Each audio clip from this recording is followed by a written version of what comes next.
ఎందుకంటే ఈ రియాక్షన్ చూసి నేనైతే సినిమాకి వెళ్ళా ఫ్రెండ్స్ సింపతి తోటి.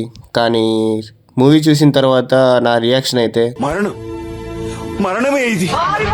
ఈ సినిమా చూశాక నా మైండ్లో ఒక్కటే థాట్ రన్ అవుతుంది, డైరెక్టర్ గారు స్క్రిప్ట్ రాశారా లేకపోతే ర్యాండమ్ సీన్స్ కాపీ పేస్ట్ చేశారా?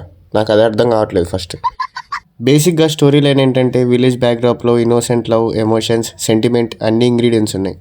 కానీ ప్రాబ్లం ఏంటంటే రెసిపీ బాగుంది, కుక్కర్ విజిల్లో టైమింగ్ మిస్ అయినట్టు అనిపిస్తుంది. లవ్ స్టోరీ స్టార్ట్ అవుతుంది, కాన్ఫ్లిక్ట్స్ వస్తాయి, ఎమోషన్స్ స్టార్ట్ చేస్తారు, కానీ స్క్రీన్ ప్లే మాత్రం స్లోగా నడుస్తుంది.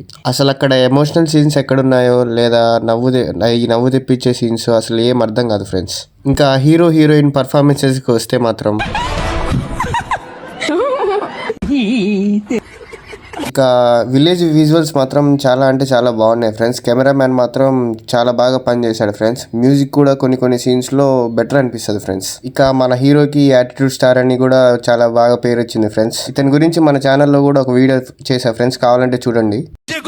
సినిమా ప్రమోట్ చేయడానికి బూతు పాటలే పాడాలని లేదు కదా ఫ్రెండ్స్, ఇది నా ఒపీనియన్ ఫ్రెండ్స్. ఈ సినిమా ఫ్యామిలీతో చూడొచ్చా అంటే సమ్ కైండ్ ఆఫ్ సీన్స్ చూడలేం ఫ్రెండ్స్. ఇంకా ఈ మూవీకి నా రేటింగ్ వచ్చేసి 1/5 ఫ్రెండ్స్.